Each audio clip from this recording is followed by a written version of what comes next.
हमारे देश के प्रधानमंत्री आदरणीय नरेंद्र भाई मोदी, हमारे महाराष्ट्र के आदरणीय राज्यपाल भगत सिंह कोश्यारी जी,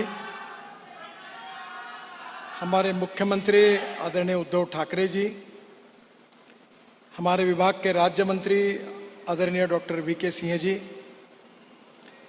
विरोधी पक्ष के नेता देवेंद्र जी, हमारे सोलापुर के पालक मंत्री दत्तात्रेय भरणे जी, मंच पर उपस्थित हमारे विभाग के सचिव, सभी सम्मान्य लोक प्रतिनिधिगण, सांसद, विधायकगण, सभी महापौर, जिला परिषद, पंचायत समिति के प्रमुख, विशेष रूप से इस कार्यक्रम में आशीर्वाद देने के लिए उपस्थित, जिनके आशीर्वाद से ये भूमि भी पावन हुई है और हम सब लाभान्वित हुए हैं, ऐसे सभी वारकरी संप्रदाय के सभी मार्गदर्शक, साधु, संत, सबको मैं हाथ जोड़कर नमन करता हूं, उनको अभिवादन करता हूं।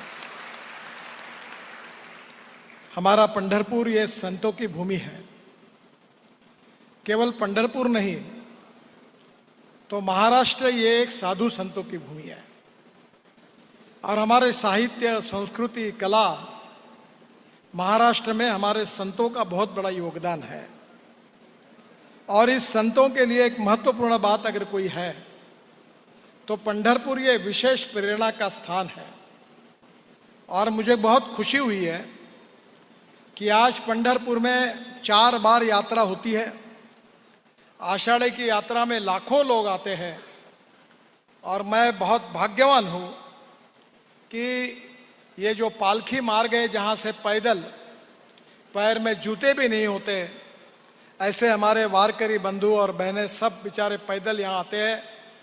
उनकी सेवा में मुझे हमारे विभाग की ओर से ये पालकी मार्ग निर्माण करने का एक अवसर मिला है। ये मेरा परम भाग्य है।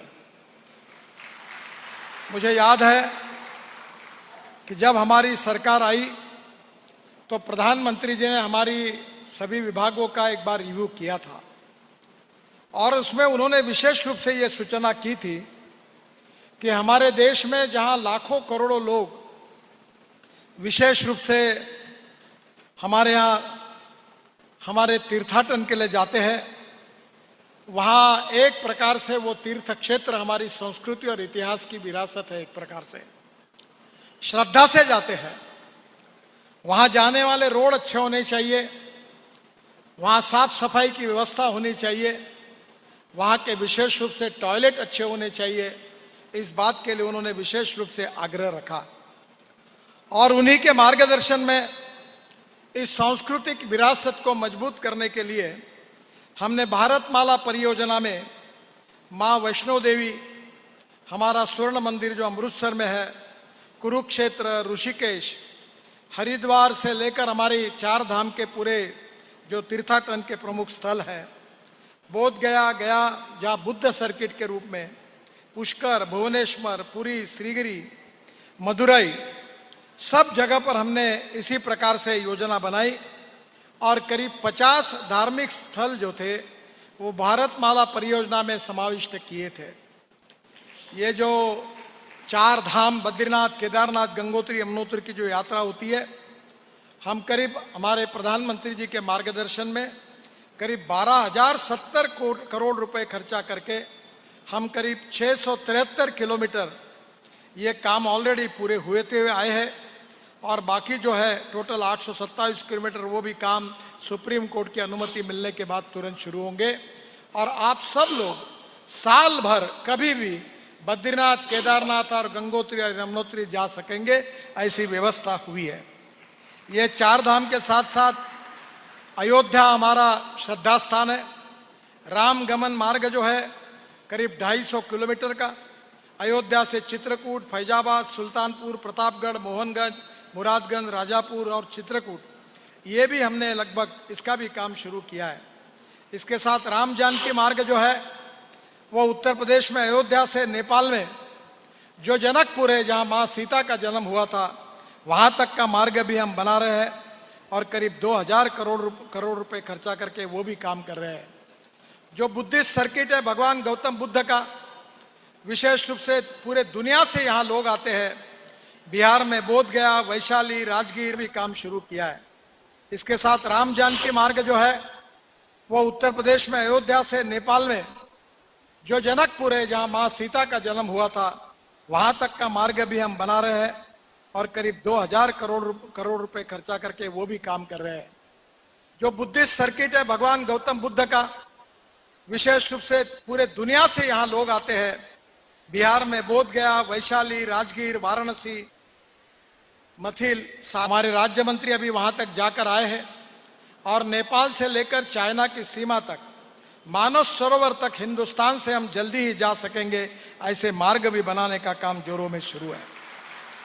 आज मुझे खुशी है कि हमारे महाराष्ट्र में विशेष रूप से हमारे जो माहूर का रेणुका मंदिर हो, तुळजापुर की हमारी देवी माता हो तुळजा भवानी, कोल्हापुर की अंबा देवी हो, संत एकनाथ महाराज का पैठण हो, गजानन महाराज का शेगा हो, साईं बाबा का शिरडी हो, अनेक प्रकार के जो भक्ति मार्ग थे वो सब मार्ग हमने पूरे करने का प्रयास किया है।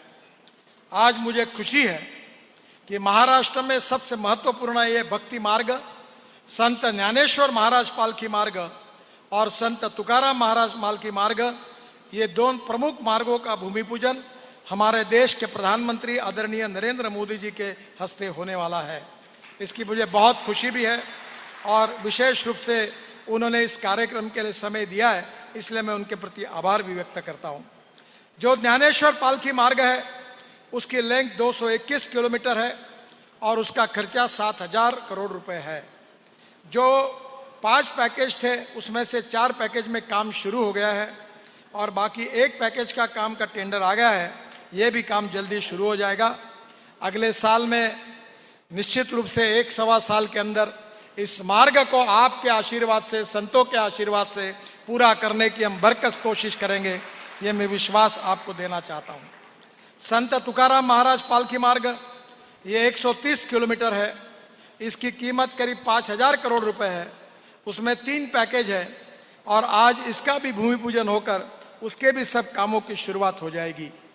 इस पालकी मार्ग पे जो पालकी के लिए, मुक्काम के लिए जो तल बनाए जाते हैं वारकरी मुक्काम के लिए, वो राज्य सरकार ने तीर्थ क्षेत्र विकास आराखड़ा में उसके लिए करीब 1428 करोड़ रुपए मंजूर किए हैं।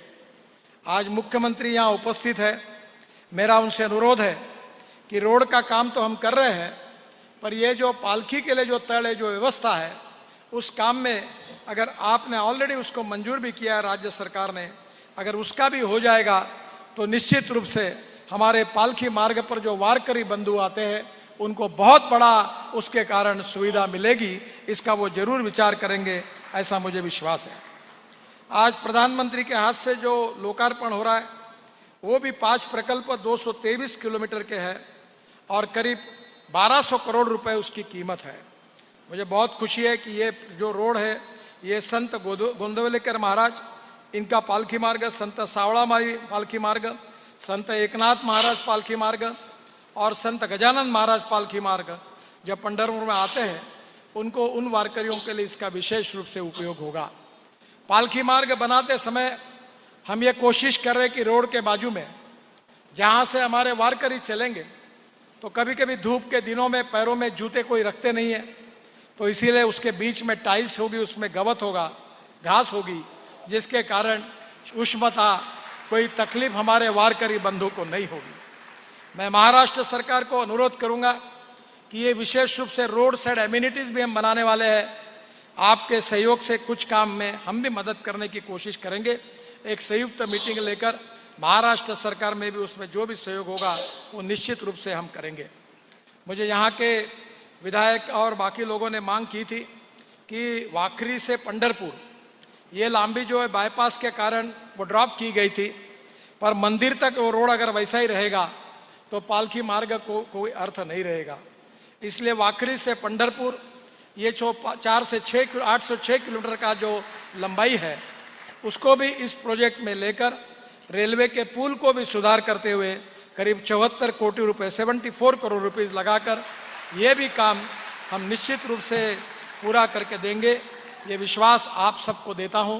फिर से एक बार इस संतों की भूमि में तुकाराम महाराज, ज्ञानेश्वर महाराज का विचार, और जिन्होंने हमें केवल प्रेरणा नहीं दी तो हमारे जीवन का मार्ग दिखाया, हमें जीवन का संस्कार दिया, जीवन का दृष्टिकोण दिया। और मूल्याधिष्ठित जीवन पद्धति में तुकाराम महाराज और ज्ञानेश्वर महाराज के अभंग, उनके प्रवचन, उनके विचार हम कभी जीवन भर भूल नहीं सकते। बचपन से पढ़ते पढ़ते हम बड़े हुए हैं और वही हमारी सबसे बड़ी संपत्ति और विरासत है। मुझे बहुत खुशी है कि आज के इस कार्यक्रम में हमारे वारकरी संप्रदाय के सभी साधु संत यहाँ हमें आशीर्वाद देने के लिए उपस्थित है। उनके आशीर्वाद से ही ये कार्य हो रहा है। इस कार्य का श्रेय उन्हीं को है और उन्हीं के आशीर्वाद के कारण यह कार्य का निर्माण हो रहा है। मैं उनके प्रति फिर से एक बार हाथ जोड़कर उनको बहुत बहुत अभिवादन करता हूँ। प्रधानमंत्री जी को भी बहुत बहुत धन्यवाद देता हूँ और मुख्यमंत्री उद्धव ठाकरे जी भी, उनका स्वास्थ्य ठीक नहीं होते हुए भी आज इस कार्यक्रम में उपस्थित है। हमारे गवर्नर साहब कोश्यारी जी, वो भी उपस्थित है। उनको भी बहुत बहुत धन्यवाद देते हुए मैं अपनी बात को समाप्त करता हूँ। धन्यवाद, नमस्कार।